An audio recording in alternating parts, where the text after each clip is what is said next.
Hello நண்பா நண்பீஸ், welcome back to fun zone entertainment media. நம்ம junior NTR sir, Hrithik Roshan sir and Kiara Advani ஆக்டிங்கில் ரிலீஸ் ஆகி இருக்க வார் 2 படத்தோட ரிவ்யூ தான் இந்த வீடியோவில் பார்க்க போகிறோம். படத்தோட ஸ்டோரி லைன் பார்த்தா, இந்தியாவை காப்பாற்றுறதுக்காக எந்த ஒரு எக்ஸ்டெண்டுக்கும் போகிற ஒருத்தன், இந்தியாவே தான் கண்ட்ரோலில் வச்சுக்கணும், அதுக்காக எந்த எக்ஸ்டெண்ட் வேணாலும் போகிற இன்னொருத்தன், அவங்களுக்கு நடுவில் நடக்கிற ஃபைட், ட்விஸ்ட் அண்ட் ஹீரோவோட லவ், ட்ராமா அண்ட் அட்வென்ச்சர், கடைசியில் யார் ஜெயிச்சான்னு சொல்கிறது தான் இந்த வார் 2. படத்தோட பாசிட்டிவ் ஸ்க்ரீன் பிளே தான். நல்லா எங்கேஜிங்காக இருந்துச்சு.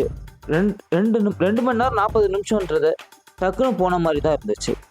படத்தில் ஆக்ஷன் சீக்வன்ஸ், ஸ்டன்ஸ் எல்லாமே சூப்பராக இருந்துச்சு. படத்தோட ஸ்டோரி லைன் ரொம்பவே நல்லா இருந்தனால படம் ரொம்பவே நல்லா இருந்துச்சு. படத்தோட நெகட்டிவ்னு பார்த்தா, லாஜிக் இல்லாத ஆக்ஷன் சீக்வன்ஸ் அண்ட் ஸ்டன்ஸ் தான். பட் எனக்கு பிடிச்சிருந்தாலும் எல்லாருக்கும் பிடிக்குமான்னு சொல்ல முடியாது. ஜூனியர் என்டிஆரோட இன்ட்ரோ வரைக்கும் கொஞ்சம் ஸ்லோவாக தான் இருந்துச்சு. அதுக்கப்புறம் படம் நல்லா பிக்கப் ஆயிடுச்சு. நான் இந்த வார் 2க்கு 5க்கு 3.75 கொடுப்பேன். நீங்கள் எவ்வளோ தருவீங்கன்றதை படத்தை பார்த்து வந்து கமெண்ட் செக்ஷனில் கமெண்ட் பண்ணிடுங்க. இந்த ரிவ்யூ உங்களுக்கு பிடிச்சிருந்தா லைக் பண்ணுங்கள், ஷேர் பண்ணுங்கள், மறக்காமல் நம்ம சேனலை சப்ஸ்கிரைப் பண்ணிடுங்க. அடுத்த வீடியோவில் உங்களை வந்து சந்திக்கிறேன். அது வரைக்கும் டாட்டா பாய் சொல்லிக்கிறது நான் உங்கள் பாலா அண்ட் இது நம்ம ஃபன் ஜோன் என்டர்டைன்மெண்ட் மீடியா.